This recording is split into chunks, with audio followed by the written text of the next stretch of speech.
It's Tuesday, February 6th, 2024, and you are listening to Uranium Spotlight Podcast, Nuclear's Resurgence in a Clean Energy World, brought to you by Purepoint Uranium Group. Great uranium discoveries only come with drilling. Don't miss out on the next big one. Purepoint and partners, Cameco and Orano are drilling right now. And now your host, Chris Frostad. This week on Uranium Spotlight, the spot price ends the week on a high note. Multiple countries add to the world's growing fleet while drama grows in Kazakhstan.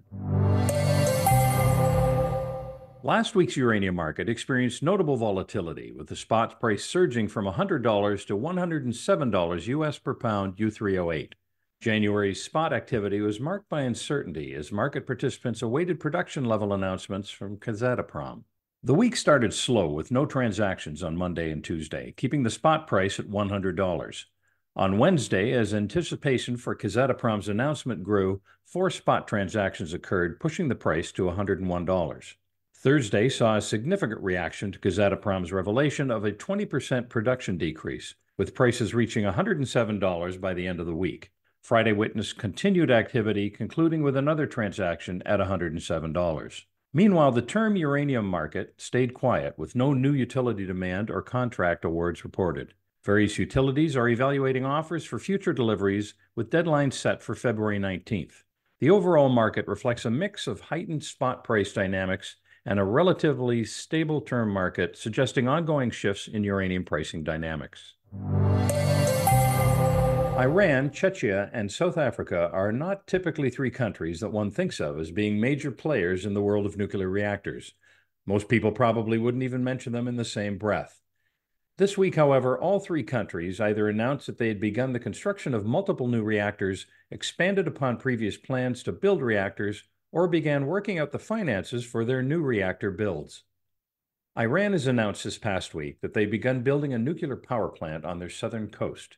This new plant would consist of 4 new reactors.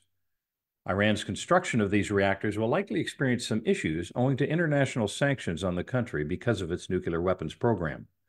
Iran currently has 1 operational reactor. Iran expects the new plant to cost $20 billion, to take 9 years to construct, and to create 4,000 jobs. Each reactor is expected to use 35 tons of nuclear fuel per year. Czechia announced this week that instead of building just 1 new reactor, as previously announced, that they would build 4 new reactors in an effort to lower the price per reactor. 2 companies, the French state-owned corporation EDF and KHNP out of Korea, have been asked to submit expanded bids to construct the new reactors. Finally, South Africa has plans to finance and build what will amount to at least 2 new large-scale reactors. Speaking in South Africa's parliament, the Minister of Energy and Natural Resources said, "We must not deal with nuclear out of fear. It is increasingly getting space in the energy supply." Europe has identified it as part of the green transition, together with gas, and that is our attitude in the department. These 3 countries have chosen to build reactors despite the financial and, in some cases, geopolitical challenges that can arise. All 3 of these projects are rather ambitious in scope for a trio of relatively small and otherwise disadvantaged nations. Japan has added uranium to its list of critical minerals. This at a time as it ramps up its nuclear restarts and reports importing the least amount of natural gas that it has consumed in the last 10 years. The decline in natural gas usage has been directly attributed to the number of reactors that have been brought back online and to a number of wind and solar energy projects that have been recently brought into service. Japan adding uranium to its critical minerals list demonstrates the Japanese government's growing recommitment to the use of nuclear energy for decarbonization. Japan is the world's 3rd largest consumer of uranium behind the United States and China, but has no domestic production and only enough total reserves to run its reactors for an estimated 6 years.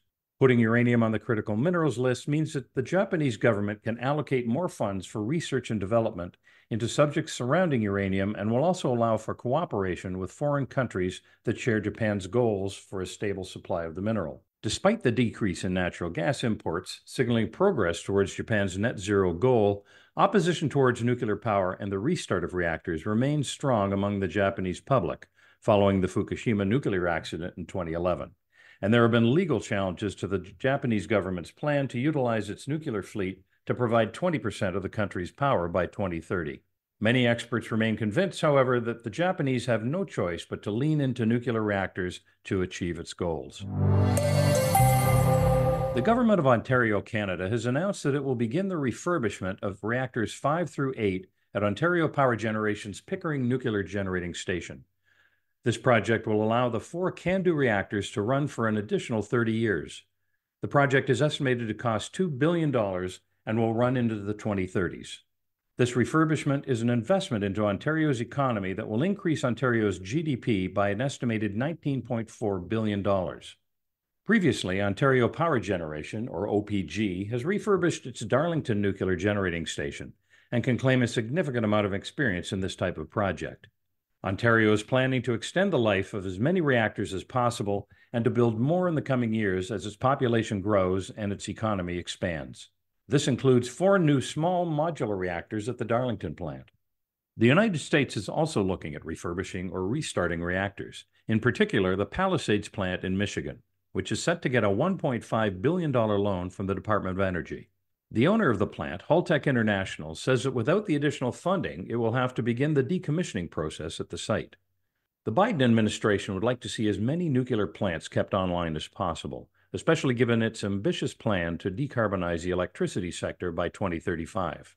Keeping these plants online, however, has been difficult, especially given the cheaper operating costs of competing natural gas and renewables.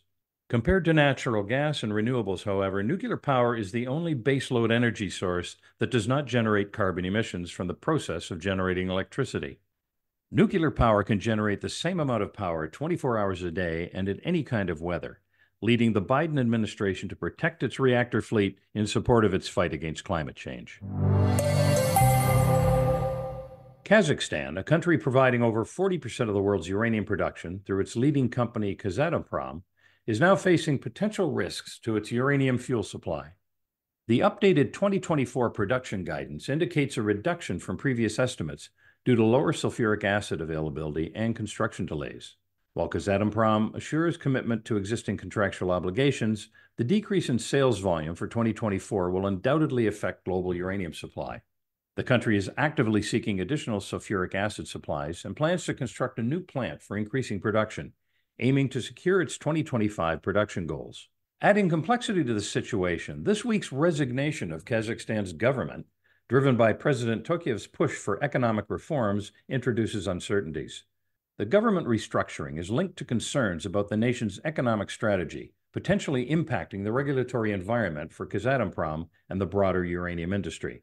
In addition, rumors are swirling that a quiet advancement of Russia may be behind these moves. In a meeting with President Tokayev, Kazatomprom reported operational results for 2023, highlighting increased use of the Trans-Caspian International Transportation Route for uranium shipments. The president emphasized tasks to enhance Kazatomprom's performance, underscoring the importance of the national atomic company to Kazakhstan's economic development. These developments collectively pose challenges to Kazakhstan's ongoing supply of uranium fuel to the world. The country's ability to address sulfuric acid supply issues, navigate political challenges, and meet production goals will be crucial in maintaining its position as a key player in the global uranium market. And that wraps up your Uranium Spotlight coverage for this week. For more news and events from the world of uranium, please tune in next week to Uranium Spotlight. You've been listening to Uranium Spotlight, your weekly podcast dedicated to delivering the latest news and events shaping the uranium fuel market and its critical role in the global energy landscape. Brought to you by Purepoint Uranium Group. Purepoint actively operates a portfolio of advanced uranium projects in the world's richest uranium district and has established partnerships with some of the largest uranium suppliers worldwide. While our passion for this subject is undeniable, it's essential to clarify that the information presented here is not investment advice. Instead, our goal is to offer an unbiased and comprehensive review of recent events that could impact uranium prices. Join us again next Tuesday for Uranium Spotlight.